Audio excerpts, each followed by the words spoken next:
नमस्कार दोस्तों, मालवा का किसान चैनल में आपका हार्दिक स्वागत है।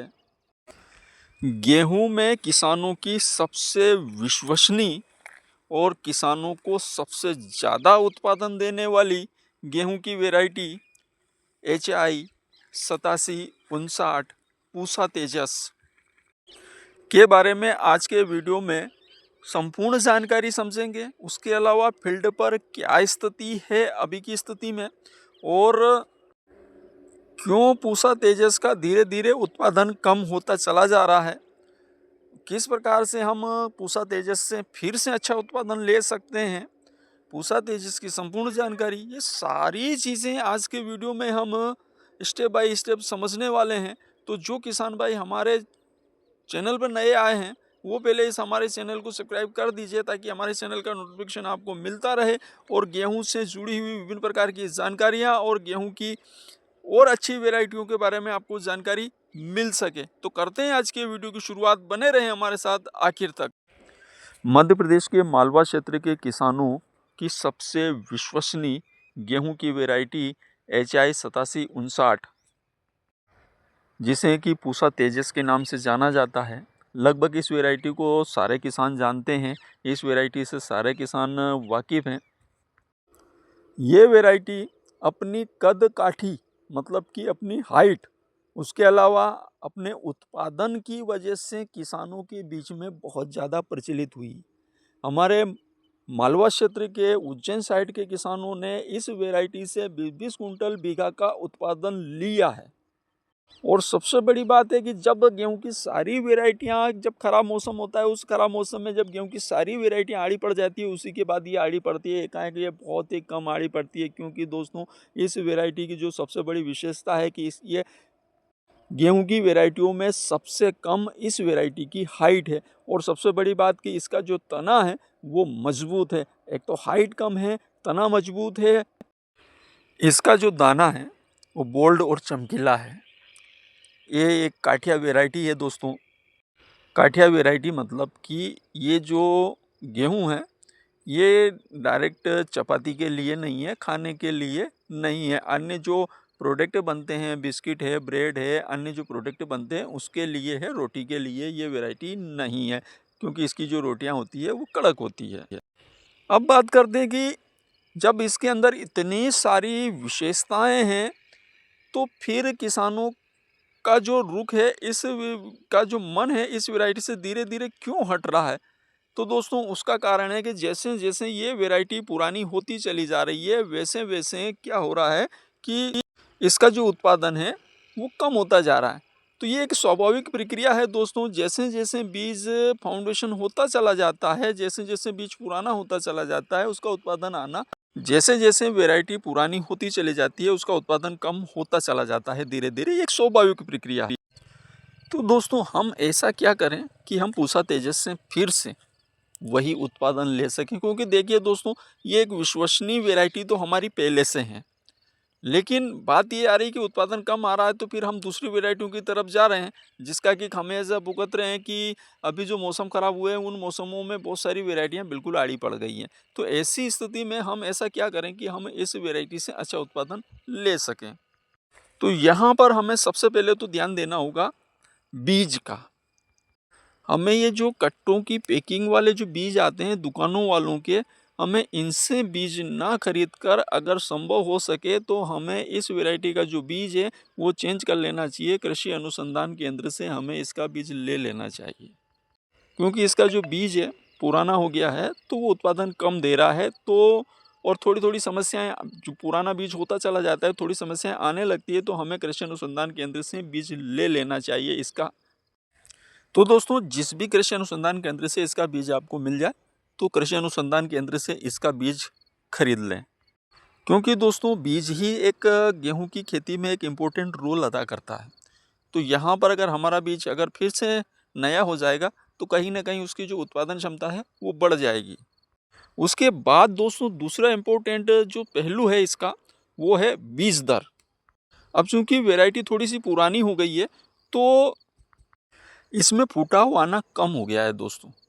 वैरायटी थोड़ी सी पुरानी हो गई है और हम भी रेगुलर गेहूं की खेती कर रहे हैं, तो फुटाव आना कम हो गया, तो ऐसी स्थिति में हम इसकी जो बीज दर है वो थोड़ी सी बढ़ा दें। जो दूसरे ब्रीडर बीज है जिसका कि हम एकड़ के हिसाब से 50 किलो बीज लेते हैं, तो इसका जो बीज है बीघे के हिसाब से 35 किलो और एकड़ के हिसाब से 70 किलो बीज हम इसका कर सकते हैं। क्योंकि एक तो इसकी हाइट कम है दोस्तों, तो आड़ी तो ऐसे भी ये पड़ेगी नहीं, और 70 किलो बीज में एकड़ के हिसाब से है, या फिर तो जो बीघे के हिसाब से 35 किलो। अब बीघा कौन सा, 20 बसोआ का जो बीघा होता है उसमें 20 बसुआ वाले बीघे में 35 किलो, मतलब कि पर बसुआ 1.5 किलो बीज।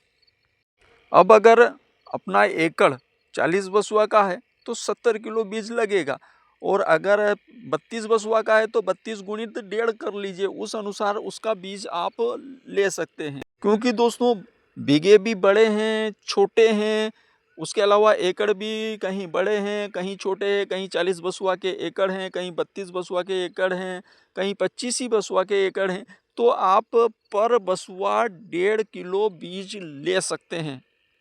ये बीज दर इसके लिए सबसे परफेक्ट बीज दर रहेगी।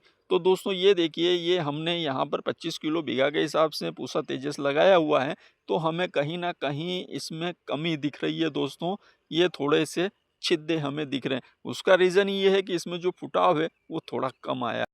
अब बात करें इस वैरायटी को लगाने का समय कौन सा सबसे उपयुक्त रहेगा, तो दोस्तों इस वैरायटी को लगाने का जो समय है वो अक्टूबर का आखिरी सप्ताह या नवंबर का प्रथम सप्ताह इस वैरायटी के लिए सबसे उपयुक्त रहेगा दोस्तों।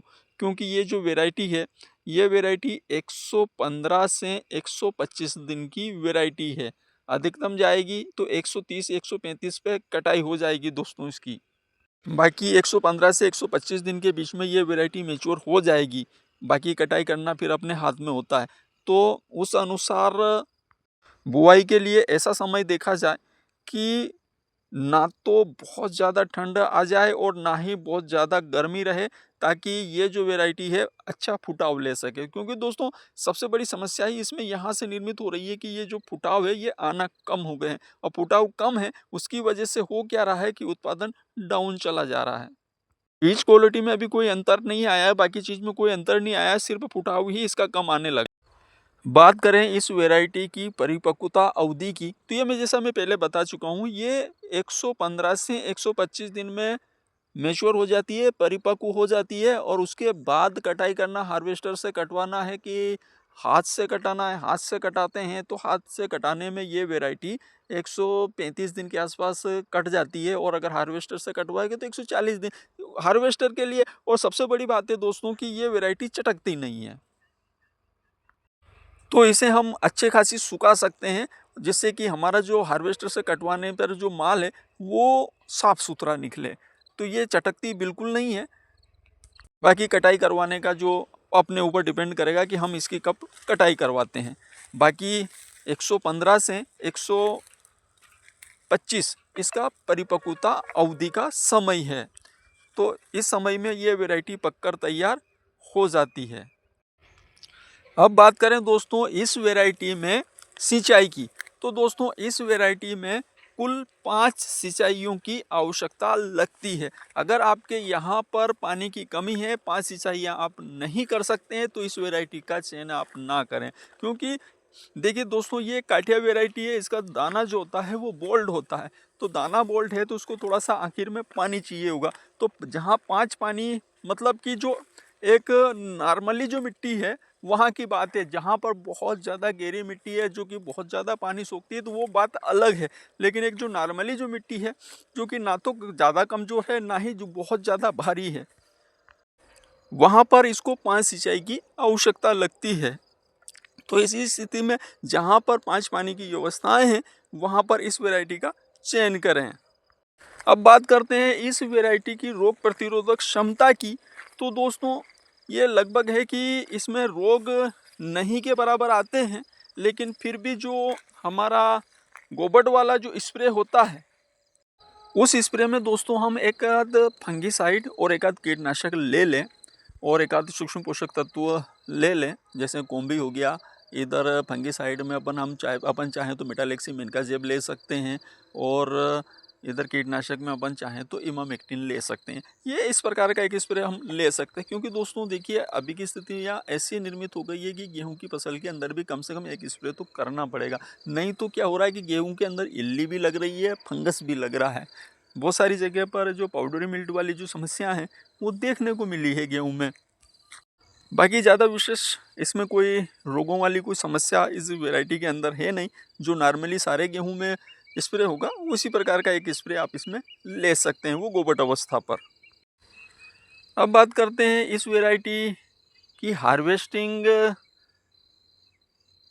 किससे करवाएं, हाथ से करवाएं कि हार्वेस्टर से कराएं। तो दोस्तों ये वैरायटी हार्वेस्टर के लिए सबसे उपयुक्त वैरायटी है। सबसे ज़्यादा ही इसी गेहूं को सुखाया जाता है। ये गेहूं बिल्कुल नहीं खिरता है, तो हार्वेस्टर से बिल्कुल इस गेहूं को कटवा सकते हैं और बहुत अच्छा सुखाकर इसको कटवा सकते हैं। और बिल्कुल साफ़ सुथरा ये गेहूं निकलता है और बहुत ही चमकदार ये गेहूं निकलता है और बहुत ही शाइनिंग इसके दानों के अंदर होती है। अब बात करें इसकी उत्पादन क्षमता की कि इसका जो उत्पादन है वो कितना है। तो गेहूं के मामले में जो सबसे ज़्यादा उत्पादन है वो पूसा तेजस 8759 का उत्पादन सबसे ज़्यादा है। मालवा क्षेत्र के किसानों ने इस गेहूं की वैरायटी से सबसे ज़्यादा उत्पादन 18 कुंटल 20 कुंटल इसका उत्पादन लिया है, और उसी की वजह से आज ये हमारे मालवा क्षेत्र के किसानों की पसंदीदा वैरायटी आज तक बनी हुई है। पुरानी वैरायटी है लेकिन विश्वास पात्र और किसानों की पसंदीदा वैरायटी है, क्योंकि उत्पादन बहुत तगड़ा देती है। तो उत्पादन के मामले में इस वैरायटी की टक्कर में कोई वैरायटी नहीं है। और अगर बात करें हम अगर DBW की कुछ वैरायटियाँ अगर इससे ज़्यादा उत्पादन दे, DBW की है, SD की है या कुछ अन्य दूसरी वैरायटियाँ हैं, अगर इससे ज़्यादा उत्पादन दे भी दे तो उधर उनकी जो परिपक्वता अवधि है वो 150 प्लस है, और उसके अलावा उन वैरायटियों की हाइट ज़्यादा है। अगर मौसम जैसे इस सत्र में ख़राब हुआ, अगर इस प्रकार से मौसम ख़राब होए तो वो वैरायटियाँ आड़ी पड़ जाती है, फिर बराबर इससे ज़्यादा नीचे उत्पादन चला जाता है। सर पर हाथ देकर बैठे रहते हैं कि हमारे गेहूँ आड़े पड़ गए हैं। तो इसका जो उत्पादन है एक सुरक्षित उत्पादन है दोस्तों, की दुनिया की सारी गेहूं की वैरायटियां आड़ी पड़ जाएगी, उसके बाद पूसा तेजस आड़ी पड़ेगी। तो एक सुरक्षित उत्पादन है, चाहे उनसे बोरी 2 बोरी हमारी 1 आध बोरी कम निकलेगी लेकिन सुरक्षित निकलेगी। तो कहीं ऐसा दिमाग में टेंशन चलेगा नहीं कि मौसम ख़राब हो गया, हमारा गेहूँ आड़ा पड़ने वाला है। तो काफ़ी हद तक एक तरीके से कह सकते हैं कि ये सुरक्षित खेती है पूसा तेजस की गेहूं के क्षेत्र में। बाकी दोस्तों इसमें खाद प्रबंधन, जुताइयाँ, ये सारी चीज़ें हम आगे के, उसके अलावा दोस्तों जुताई, खाद प्रबंधन, सिंचाइयाँ कब कब करें सिंचाइयाँ, उसके अलावा यूरिया कितना कितना दें, सारी चीज़ें, खाद प्रबंधन हो गया या सिंचाई के साथ में हम और कौन सी दूसरी चीज़ें दें, सारी चीज़ों के वीडियो हमारे चैनल पर पड़े हुए हैं, आप उनको भी देख सकते हैं। उसके अलावा दोस्तों समय समय अनुसार हर छोटी से छोटी जानकारी के वीडियो हमारे चैनल पर आते हैं। तो हम पूसा तेजस से फिर से वही उत्पादन ले सकते हैं अगर हम एक सिस्टमेटिक तरीके से फिर से अगर पूसा तेजस की खेती करें, तो जो पहले हम उत्पादन लेते थे वही उत्पादन इसका हम ले सकते हैं। और ये एक सुरक्षित उत्पादन देने वाली गेहूं की वैरायटी है और एक बहुत अच्छी वैरायटी है। बस इतना सा इस वैरायटी का है कि ये काठिया वैरायटी है। गेहूँ मतलब ये जो गेहूँ है ये रोटी के लिए नहीं है, बाकी ये काठिया वैरायटी है, अन्य दूसरे प्रोडक्ट के लिए है। तो दोस्तों वीडियो अच्छा लगा हो, जानकारी अच्छी लगी हो तो वीडियो को ज़्यादा से ज़्यादा शेयर करें, ज़्यादा से ज़्यादा किसानों तक जानकारी को पहुंचाएं, ताकि ज़्यादा से ज़्यादा जो हमारे किसान भाई हैं वो पूसा तेजस से एक अच्छा खासा उत्पादन ले सके। नमस्कार दोस्तों, मिलते हैं अगले वीडियो में।